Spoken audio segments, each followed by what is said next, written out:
Paano ba yan? Kung ano naman yung tayo?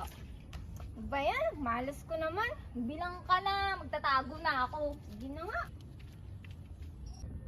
Tagu-taguan, maliwanag ang buwan. Pagkabilang kong 3, nakatago na kayo. 1, 2, 3.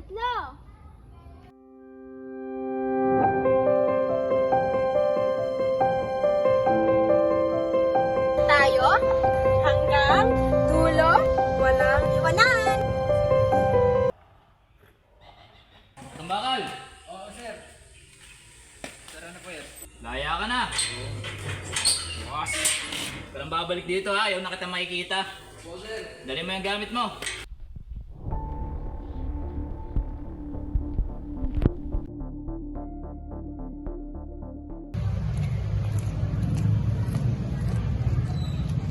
Uy, Chinky! Sabay na tayo! Uy! Sabay ka na, Grace! Diba kaibigan mo siya? Ang kasi sila ni Tomas, nung isang araw lang eh. Lagi silang magkasama at saka lagi silang nakikita ko sa na nagde-date lang sila, ganon. Umamin ka nga sa akin, may gusto ka ba kay Tomas? Hindi oh! Hindi ko siya crush, hindi ko siya gusto.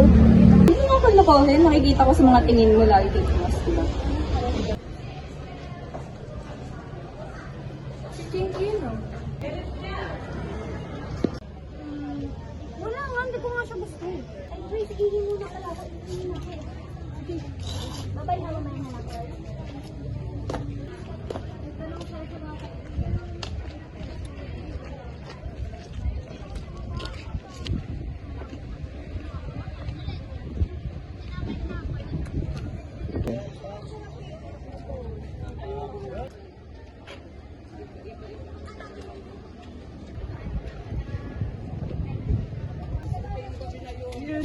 Uwi ka na ba? Oo, Sakto. Pauwi na rin ako. Pwede ba sabihin na tayo? sige, sabay na tayo.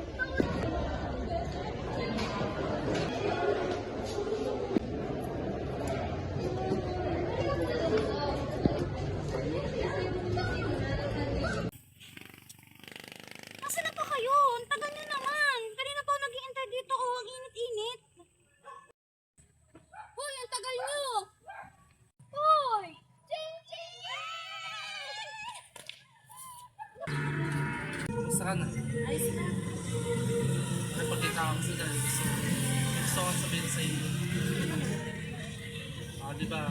Tagal ko yung niligaw sa iyo. Alam mo ba kung paano sa iyo?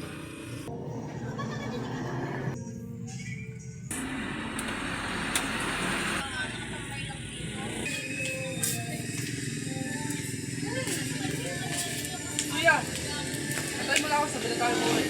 Oh, hindi pala kayo. Sige.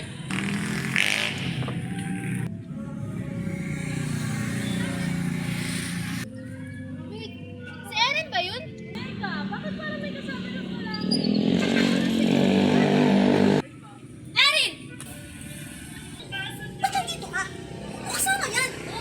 Ano ba? Ito ka nga! Ano ba? Kilala mo ba kung sino yan? Ano ba? Ano problema sa kuya ko? Bakit? Totoo naman ah! Totoo nga, Lil. Hindi mo ba alam yung kapatid yan kalalabas na sa kulungan? Chinchi, tama na! Ano ba, Chinchi? Hindi kita naiintindihan. Yung kapatid niyan, ex-convict! Adik! Hang adik! Adik! Yung sabi mo? Ano lang sinabi mo? Adik ka! Rapist ka! Tama na! Babalikan kita, tandaan mo ng araw. Papatayin kita, tandaan mo yan!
Claire, sorry. Tanggapin na natin talaga na wala na si Chinky. Hindi tayo dapat mawala ng pag-asa.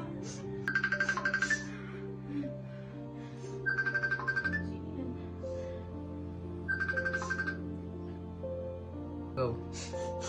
Hello? Sino po ito? Investigador daw. Investigador? Sige po. Ano sabi? Gusto daw tayong makausap tungkol dun sa pagkamatay ni Chinky. Una sa lahat ano ba nangyari? Kinaumagahan po kasi, nalaman na lang po namin na patay na si Chinky. Ayan, nalaman nyo na patay si Chinky. Ngayon, nasan kayo ng panahon yun? Nangyari ang krimen na yun. Nasa kanya-kanya lamang po kaming mga bahay. Kung gano'n, nasa kanil-kanil kayong bahay. Ngayon, kailan nangyari yung krimen? Nung Friday po, alas 5 ng hapon. Kung gano'n, nung Biyernes, meron bang malapit o may kaaway ba siya o may nagbabanta sa kanya? Ay, opo. Ganito po kasi yun. Nung Biyernes, magkakasama kami.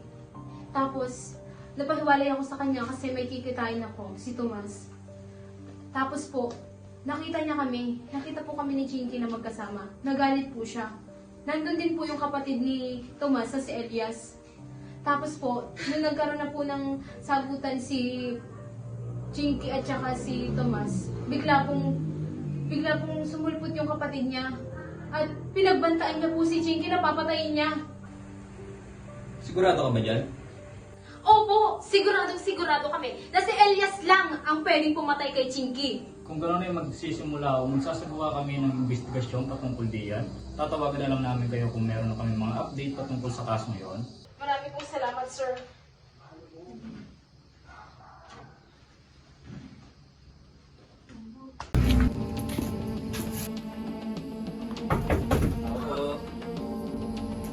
Ano po yun? Nandiyan ba si Elias Batumbakal? Si Kuya ho. Kuya, may naghahanap kayo dito. Ano na naman yun? Mga pulis. Sino yan? Kayo po ba si Elias? Oo, bakit? Mister po kayo. Sino kayo? Ano kailangan nyo? Kayo po ay naaresto namin sa salang pagpatay kay Miss Chinky Voluntad. Kayo po ay may karapatang maghihintay Sinasabi niyo? kumuha ng sariling abogado. Kung wala po kayong kakayahan ay bibigyan po kayo ng pamahalaan. Sino itong mga to? Wala akong kasalanan dyan. Anong pang pinagsasabi niyo dyan? Sumama ka na! Ano sinasabi niyo, ha? Kuya! Gago kayo! Ano to? Ano to? Ha? Wala akong kasalanan! Hindi maulaw! Magbabayaran niyo itong tandaan niyo yan!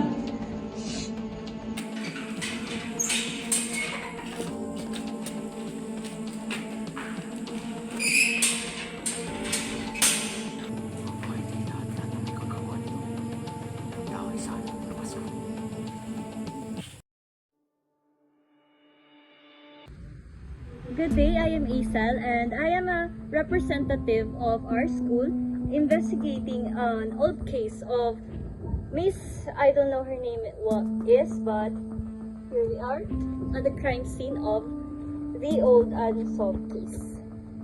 And base sa mga documentaries na aking napanood, ay dito mismo sa lugar na to siya namatay. Dito natagpuan ang kanyang labi. And for us to know kung ano talaga at mas maunawaan natin kung bakit nangyari sa kanya yon, I will try to ask the detectives or the policewoman assigned to her case. Let's go. narito tayo kasama si Ma'am Celeste, isa sa mga police or policewoman na nag-handle sa kaso na natagpuan dito 5 taon na ang nakalilipas. Pasensya naman pero hindi ko po may bibigay sa inyo ang buong detalye ng kung ano ang nangyari sa biktima.